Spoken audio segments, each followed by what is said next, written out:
त्रिदलं त्रिगुणाकारं त्रिनेत्रं च त्रियायुधं त्रिजन्म पापसंहारम् एकबिल्वं शिवार्पणम्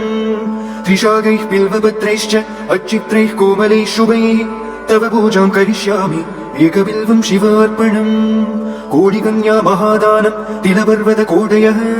काञ्चनं शैलदानेन एकबिल्वं शिवार्पणम्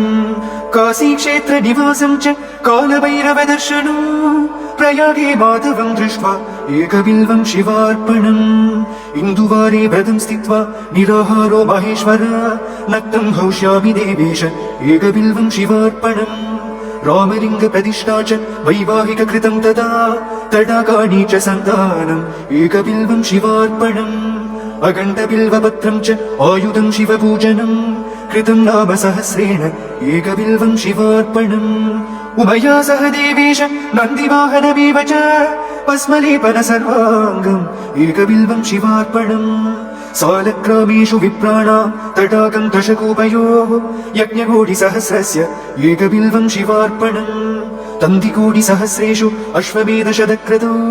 कोटिकन्या महादानम् एकबिल्वं शिवार्पणम् बिल्वाणां दर्शनं पुण्यं स्पर्शनं पापनाशनम् अघोरपापसंहारम् एकबिल्वं शिवार्पणम्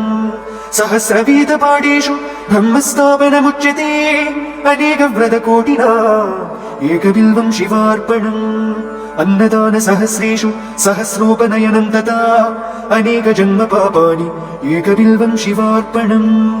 बिल्वाष्टकमिदं पुण्यं यः पठेत् शिवसन्निधौ शिवलोकमवाप्नोति एकबिल्वं शिवार्पणम्।